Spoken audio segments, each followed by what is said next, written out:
What is going on, my broskiis? My name is Toadskii, back again, here to bring you guys yet another One Piece Treasure Cruise video, and today we are going to be talking about this crazy new update on Japan, as well as the brand new Sugo Fest exclusives arriving with the 7.5 year anniversary celebration. So we did get this information a couple of days ago saying, hey, by the way, Yoshi the producer is going to be having a video talking about new update and new characters. So we're all excited about that, but what we got was way more than what we were expecting, specifically about the update. The update, honestly, is probably one of the best updates global, or not say global, but one of the best updates that Treasure Cruise has ever had. And I'm not saying that lightly. This has so many new mechanics, well, not really new mechanics, but nice quality of life updates that really just make the gameplay of Treasure Cruise way more efficient. So let's go ahead and break it down. There's lots to talk about here, especially the new characters, which I'm super excited about as well. Here we go. We have this one right here. Let's just start off. Let's go from top to bottom. This is going to be a chat functionality added to your alliance. So now you can chat with your alliance members using text or by using stickers. So these are going to be some new stickers that obviously, you know, I can't really read Japanese, but just kind of just messages you can send to your alliance members. This is great. This is going to be a really good way to coordinate through certain events, you know, just to make sure that certain people are available to do certain runs, or you can just communicate and effectively get through certain alliance things moving forward. I think this is just a further progression and evolution of this new feature of the Pirate Alliance, and this is a great update, and I can't wait for this one to arrive to global either. This is great. Moving on though, we have this one right here, which is actually really nice for more newer players. What this new update is it means that you can go ahead and max the potential abilities, the supports, or the sockets of characters, no matter what, even if you don't have them unlocked yet. So, for example, with a potential ability, you know, normally you have to limit break the character to get access to the other potential abilities. Now what they're saying is that you don't have to, you know, max their limit break before you feed a copy into that character to lose out on the limit break. You can do it whenever you want. It's just that you're not going to get access to those abilities until you limit break the character. And it's the same with supports, and it's the same with the forbidden tomes and the sockets and powers and stuff. This, again, is another really good update because they also partner this in with this. Whenever you feed a duplicate to a character, you can actually select which ability gets upgraded directly. That is so good, meaning that dupes are way more valuable, and you don't have to worry about maxing another ability and hoping that one of your character's potential abilities gets leveled up with a dupe. You can now select which ability gets leveled up with a duplicate. A very, very good update, so I'm happy about that one for sure.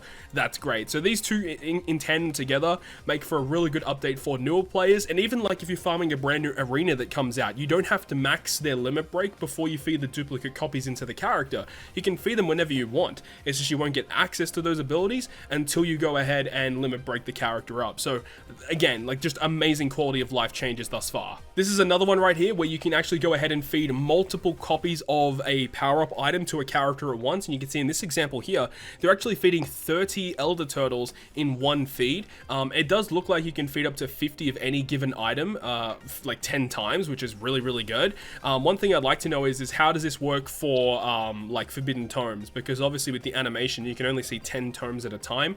I would guess that you can only still feed 10 of them at a time, but I'm still excited to see that because it just makes the power-up functionality just way more efficient, so that's great.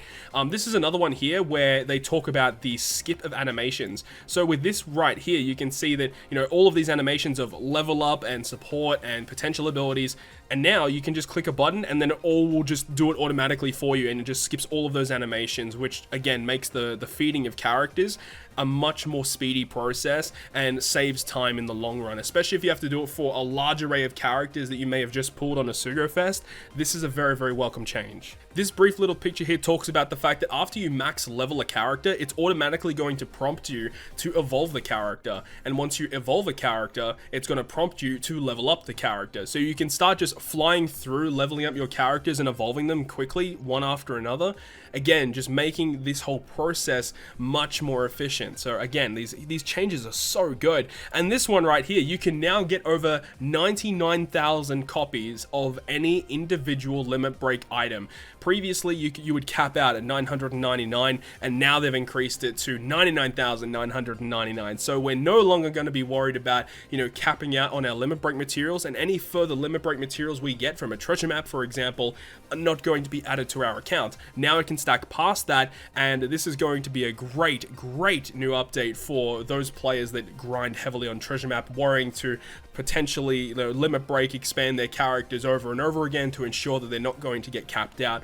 Great update. This is one that a lot of people have been asking for, and this is the fact that you can actually select which character of your duel unit will appear at the start of the quest. This is good for so many different reasons. The first one that came to mind is obviously for Super Swap, because we know that with Super Swap, the first Super Swap that a character gets means that they're going to be guaranteed to be in one certain color. Like for Ace and Sabo, for example, whenever they do their first Super Swap, it's always going to be Sabo up at that time, meaning if you're up against a strength boss, you're going to have type disadvantage there, which is not good. But now you can select it so that Sabo can be the first character, so you can super swap into your Ace character as that first super swap. So that's the biggest upgrade to that, obviously, is that you're going to get access to super swap, to swap on that right character that you want whenever you need it. So that's a very good update. But also, it also means that on a Kizuna clash, when you're in a Kizuna clash, when characters switch between two different duel units, their classes may change, or their colors may change, obviously,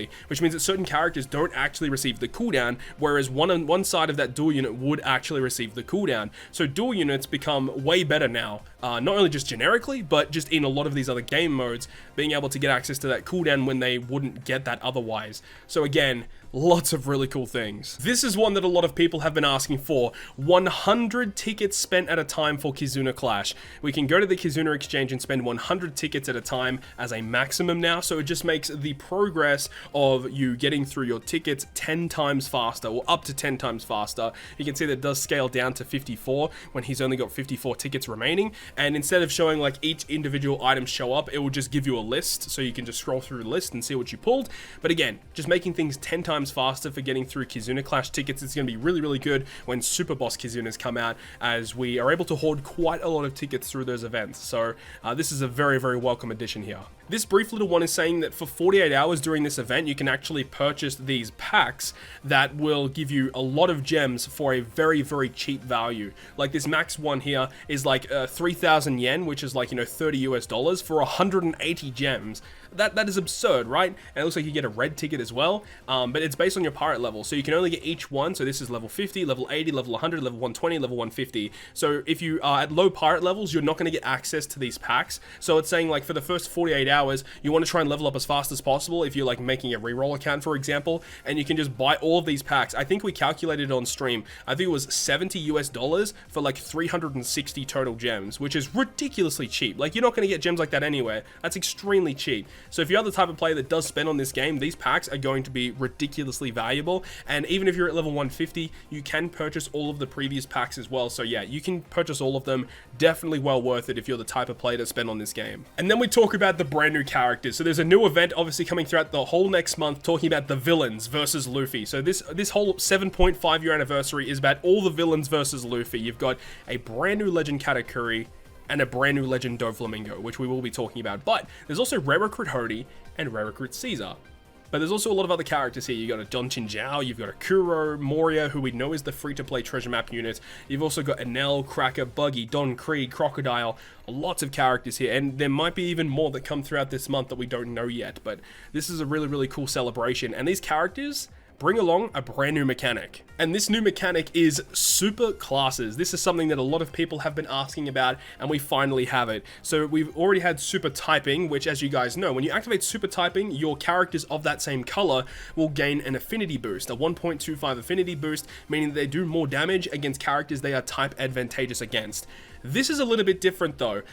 Super classes work in a little bit of a different manner, where instead of, gaining additional affinity, you actually gain additional statistics for your characters. So this is the new Katakuri, who is focused on the powerhouse class, and what will happen is that these characters will gain some type of statistical increase. At the moment, we don't know how much of an increase it is, whether it be similar to super typing, where characters would gain 1.25 times. Are they going to get 1.25 times extra stats? Because that would actually be incredibly broken. Do they get like a flat like 1000, a flat 500? We don't know how that's going to work yet, but we know that they do get additional stats instead of additional affinity. But just know that it's relatively similar in the way that it works, where only characters of that class will gain this new buff, right? And you can see the little icon here. These characters that are powerhouse have a new icon under their character, but you can see that the little typing does not change into super type, which does mean you can stack super typing and super classes at the same time. So if you run a hybrid captain, one being super class, one being super color, you can do some pretty crazy shenanigans with that. So I really like that, and it opens up some crazy hybrid opportunities. So let's get into the details now of V4 Katakuri, and as we kind of alluded to earlier, he is a powerhouse captain, boosting the attack of powerhouse by 5 times and boosting the attack of all other characters by 3.75 times, with a 1.3 health boost to your whole team, and increases the rate of matching orbs appearing, but only for powerhouse characters, which is a bit odd, and then also recovers 50% of the damage that you took as soon as you enter the new stage. So this is very reminiscent of V2 Katakuri. But this captain effect alone reminds me so much of when super typing first came out, with the Snake Man, Katakuri, the Blackbeard, and the Sabo, where their captain abilities were focused on boosting that one color, but they would still give all other colors a 3.75 times boost. It's a little bit similar here, where this character, it's the first introduction of super classes, well focused on boosting powerhouse only, but also still boosts all other characters by 3.75, and you still get all of these other buffs going on here. It just reminds me so much of when super typing first came out.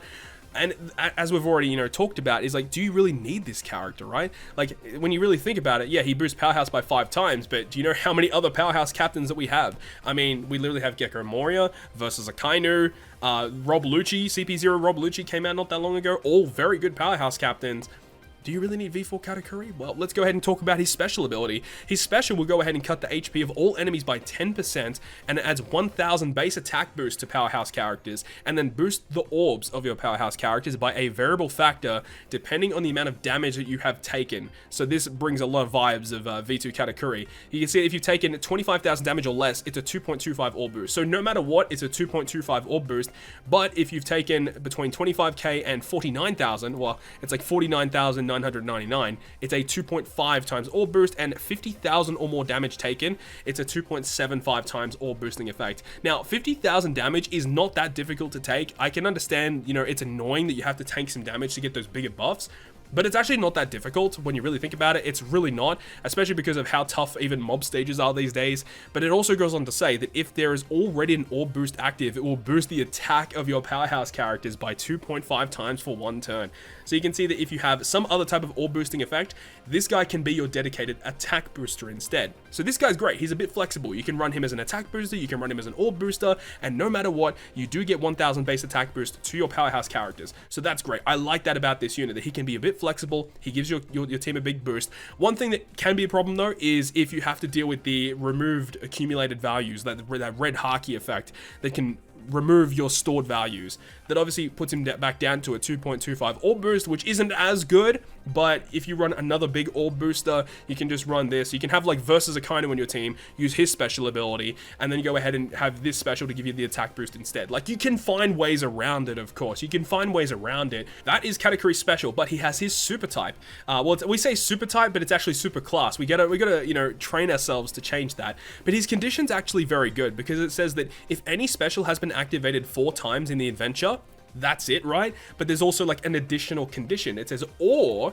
if there is a Charlotte family member or a Monkey D. Luffy character in your crew. So Monkey D. Luffy, a Charlotte family member, or if you have activated any special 4 times. So I like that. It means that you can like build your team around another character on your crew, which sometimes can be annoying. I mean, just look at Sweet Commanders. Sweet Commanders at times can be annoying to use because you want to have that super type special, but you can't get it because you need to run a Charlotte family member, and there aren't that many top tier Charlotte family members to run with Sweet Commanders because you're already running a Katakuri, a Cracker, and a Smoothie on that one unit. So at times that can be annoying to fulfill. But this character is, you have that, condition of a character, but there's like an additional in-game condition that you can do to manipulate that. So I like that. That's actually very, very good. But what it actually does is it extends orb boosts by 1 turn, and it changes all slots, including block, into matching, and powerhouse characters become super powerhouse. So that is his super class special. Very, very good actually. Guaranteed full border slots. Extended duration of orb boost is a weird one because it means you got to run like double Katakuri, use both super types to make his orb boost a 3-turn orb boost. But again, if the removed accumulated values is active, it just gets rid of the orb boost that you were trying to extend. It's just really weird. Again, you could use Versus Akainu, right? Versus Akainu, he's a 2-turn orb booster. I believe he was. I believe he is. And then you can make it a 3-turn orb boost. You can do that instead. And then you can use his special to get a 2.5 attack boost. Like, you could probably do that. That's probably the best way about it. To use a 2-turn orb booster, extend it to 3 turns. A lot better than, using his 1-turn orb boost, but either way, like, there are uses for an effect like this, which I like. And then his support effect, once per adventure, when you activate a special that changes slots, it boosts the attack of Powerhouse by 1.75 for 1 turn, and it supports Lin, Cracker, Smoothie, Perispero, Daifuku, and Oven. So you've got a couple of characters there that I know off the top of my head that you can use to manipulate slots to get that guaranteed attack boost to your Powerhouse characters. It's a usable support, probably not as good as like King and Queen support, which are a little bit easier to activate, but, not an awful support at all. It's usable for sure. I really like his Sailor ability though. If a captain is Powerhouse, it boosts the attack of Powerhouse by a further 1.1 times. You just get a free 10% boost if your captain's Powerhouse. Like, that's crazy good. And especially if you have like super class on top of it, eventually, there's going to be more super classes. Like, this could actually be like ridiculous in terms of how useful that is. That's good. And then his stuff in Pirate Rumble, right? His stuff in Pirate Rumble, his ability, HP level 5, attack level 6 to Powerhouse. Okay. I believe when I did the initial translation, I'm pretty sure this was strength, but it's for Powerhouse, which is not as good, I believe. That's not as good. Colors are definitely way better in Pirate Rumble, but hey, you never know. They may be changing things up. But his special does 3,000 fixed damage in a sideways large range and inflicts them with level speed down, level 7, an 80% chance to paralyze them for 20 seconds, and then deals an additional 1.5 times attack to 2 cerebral enemies. Wow, okay. So they're just like bringing that cerebral hate now this time. God damn. Hey, you never know. It definitely seems to be that they're trying to shuffle up Pirate Rumble to make it more class-centric rather than color-centric, which is good. It does make these dual units a little bit better because dual units don't have a color. They're only classified as classes in Rumble. So this is going to make, a lot of other characters a bit more usable. I like to see that. That's actually pretty good. And then, he's immune to special bind, and he also resists 30% damage against cerebral. That's pretty interesting. I like that though. So that's the breakdown of Katakuri, man. Let me know down below in the comments section on what you think about the brand new super class Katakuri, but we have one other character to talk about, and that is Doflamingo. So let's have a look at Doflamingo. So Doflamingo is going to boost the attack of driven characters by 5 times, 3.75 times attack to all the other characters, health by 1.3. He also makes dex and quick slots beneficial for driven characters, and then reduces special bind by 10 turns. This captain effect reminds me so much of V2 Doflamingo because of the quick and dex slots made beneficial to driven. Very, very much the same. The health boost and everything, like it's pretty similar up until this point for the 2 captain abilities. One's for driven, one's for powerhouse.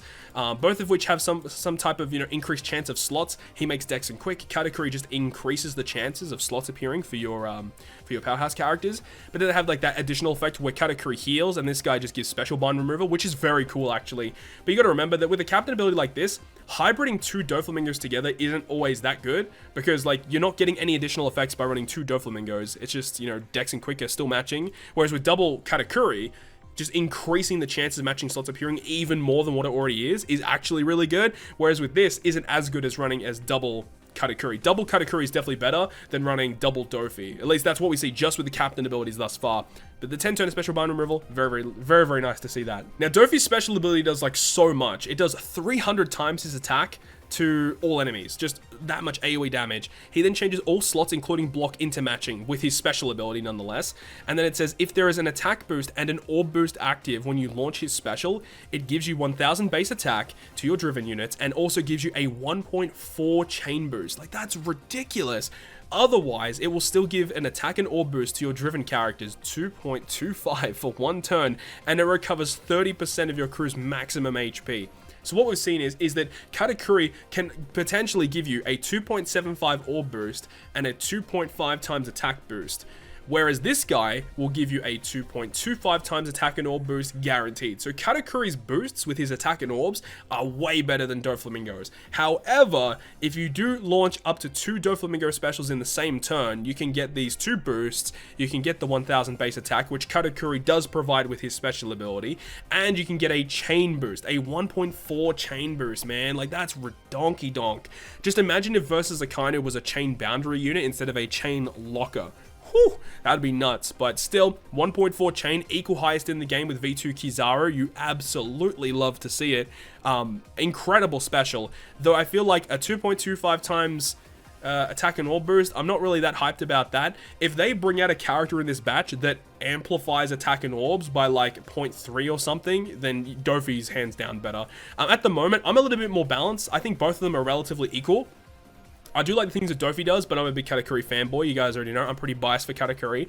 But if they have a character that increases the amplification of driven and powerhouse characters' attack and orbs, I feel like Dofi is just better. Because like getting a chain boost, base stat, attack and orbs, and a full water orbs, and healing in one special, like that's a lot. But then Dofi also has his super class special, which does 150 times his attack, AoE, all enemies, lots of damage. I mean, he already does 300 times his attack. If you guys have used like Final Tap Luffy, he does 300 times his attack. He does like over like close to 1 million damage to AoE, right? So this is what he's doing with his special, but he does 150 times his attack with his super type. Like, that's a stupid amount of damage, and then gives your driven characters -1 cooldown. So yeah, it's relatively similar to the Sweet Commander special, super type special. Very, very similar type of thing. And the condition is when a support effect is triggered by an enemy, so it's like Hawkins super type, or you have a Luffy, Law, Diamante, Pika, Treble, Virgo, Sugar, Kaido. Kaido counts as well? Or Caesar Clown? Wow, that's pretty surprising. Okay, all right, that's pretty good. I think your super type condition's actually very, very acceptable. Though it's like, when are you realistically having a driven Luffy or a driven Law on your team? I mean, he does boost all other characters, but he's not boosting them with their special. But then he's a chain booster, so it is what it is, right? Super class special is fine. I definitely like the super class special of Katakuri a bit better, but then again, you got to think that, you know, Dofi gives you a full border matching orbs when you launch his special anyway. But then again, if the enemy reacts to orb change, Katakuri will still be better in that instance there. So, you know, you take it as you will. I think overall, Doflamingo does do more damage when you count in the chain boost and everything. But it is what it is, right? These characters are great. And then what's his name? Dofi with his Sailor effect. -1 cooldown to himself every time another driven character activates a special. So if you do use him as a crewmate, you can still get some pretty cool stuff going on. I mean, when you really think about it, right, you can just like use a better attack and orb booster, and then guaranteed when you launch his special, just get 1000 base stats and a 1.4 chain boost, guaranteed full border slots, but just, you know, run better attack and orb boosters instead. Like, that is definitely a way to go. It's something you could do with Doflamingo instead if you didn't want to use his attack and orb boost instead. Just a thought, you know, just a thought. And then his support effect attaches to any driven unit at the start of the final battle. Just get 0.5 chain. Like, what? That's a very good support effect, just to get that for free. He attaches to so many units. And then in Pirate Rumble, attack down level 7 in a large range for 20 seconds, and then 2.5 times his attack in large range. When you're 50% or more health, deal 2 times attack that ignores defense to one enemy with the highest remaining health. That's ridiculous. If this guy's a strength unit, that's going to be really good. This guy would partner up so well with Final Tap Kid. I hope that this guy's a strength unit because of just how well he would partner up, but I'm not really too sure how that's going to go yet. And then his passive is level 5 attack, level 4 speed to driven, and powerhouse enemies level 3 HP down. That's pretty interesting. We haven't seen too many HP down passives in Rumble. That's pretty good. He is immune to action bind, I assume that means, and also reduces damage from powerhouse by 30%. So I guess if they're going with this, you know, reverse, you know, Katakuri's against Cerebral, and then Dofi's against powerhouse. I would assume that Dofi's a driven cerebral at this point. We know that Katakuri is going to be a powerhouse, but what's his additional class? Is he going to be fighter? Is he going to be striker? Is he going to be driven? We don't know. But either way, that's the breakdown of the Doflamingo and the Katakuri units, man. These units are incredible. But then again, it really does come down to the fact that we know that New Year's is not that far away, and these characters, while they are really, really exciting, the fact is they're not characters you overly need. If you've already got some really powerful driven and powerhouse characters over the last couple of months, do you realistically need another good powerhouse and driven unit? Probably not, right? So it is up to you at the end of the day. I think this is not a Super Sugo Fest. I believe, to my knowledge, this is a regular Sugo Fest. So these characters should be available in like just regular red tickets moving forward. So keep that in the back of your mind. That may change though. We don't know if they're actually Super Sugo units. If I had to guess, I would say that they're regular legends because we didn't get any confirmation that it's a Super Sugo.